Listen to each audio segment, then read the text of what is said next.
అందరికీ నమస్కారం అండి. వివస్వత సప్తమి సందర్భంగా దీని యొక్క ప్రాముఖ్యత గురించి తెలుసుకుందాము. సప్తమి తిథికి అధిదేవత సూర్య భగవానుడు. ఈరోజు సూర్యుడు రథాకారంలో కనిపిస్తాడని శాస్త్రవచనం. 7 సంఖ్యకు సూర్యుడికి విశేషమైన సంబంధం ఉంది. సూర్య భగవానుని జన్మతిథి సప్తమి. రథానికి ఉండే గుర్రాల సంఖ్య 7. కిరణాల్లోని కాంతి 7 రంగుల కలయిక. తన ప్రకాశంతో ఎవరినైనా పూర్తిగా కప్పి తన శక్తిని ప్రసరించగలిగే వాడే వివస్వనుడు అని అంటారు. శక్తిని ప్రసరించగలిగేవాడు కనుక సూర్యుడికి వివస్వతుడని పేరు కూడా ఉంది. ఆషాఢ మాసం శుక్లపక్షం సప్తమిని వివస్వత సప్తమిగా జరుపుకుంటారు. ఈ రోజున పగటి సమయంతో రాత్రి సమయం గడియ విగడియల తేడా లేకుండా సరిసమానంగా ఉంటాయని చెబుతారు. వివస్వత సప్తమి గురించి పురాణ కథ గురించి తెలుసుకుందాము.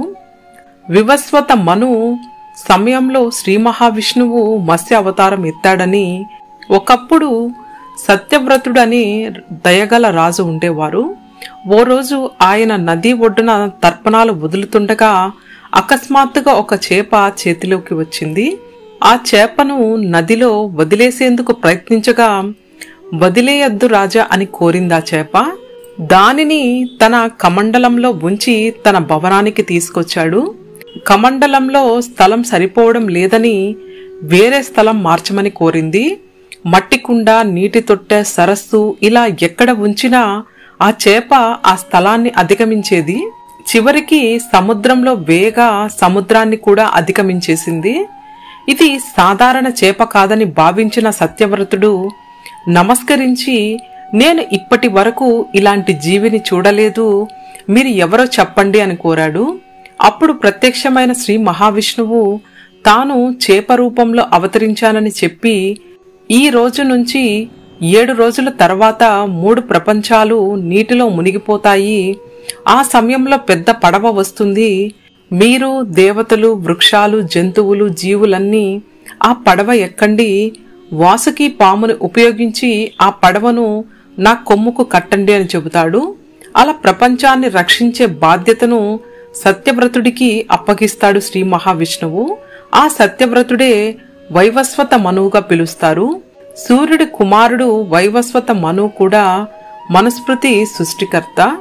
వైవస్వత మను పాలనా విధానంలో దేవతలు, రాక్షసులు, యక్షులు, కిన్నెరలు, గంధర్వులు అనే 5 వర్గాలు ఉండేవి.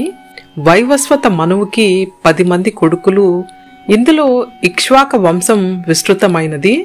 శ్రీరామచంద్రుడు ఈ వంశానికే చెందినవారు. వివస్వత సప్తమి రోజు సూర్యుడిని పూజించడం వల్ల జీవితకాల సమస్యలు పరిష్కారమై ఆరోగ్యానికి సంబంధించిన సమస్యలు, ఈతి బాధల నుంచి బయటపడేందుకు సానుకూల ఫలితాలు పొందుతారని చెప్తారు. ఆజ్యం ఇచ్చేటప్పుడు రాగి పాత్రలో నీటిని నింపి ఎర్రచందనం, అక్షింతలు, ఎర్రటి పూలు నీటిలో విడిచిపెట్టాలి. ఈరోజు తీపి ఆహార పదార్థాలు మాత్రమే నైవేద్యంగా సమర్పించి ఆదిత్య హృదయ సూత్రం, సూర్యాష్టకం చదవడం చాలా మంచిది. సూర్యుడికి ఆజ్యం సమర్పించేటప్పుడు ఓం రవయే నమః అనే మంత్రాన్ని పఠించాలి. ఈరోజు రాగి పాత్రలు, బెల్లం, ఎర్రచందనం, వస్త్రం, గోధుమలను దానం చేయడం చాలా శుభప్రదమని చెప్తారు. ఓం శ్రీ సూర్య భగవాన్ దేవియే నమః. ఓం నమో భగవతే వాసుదేవాయ. గోవింద హరి గోవింద.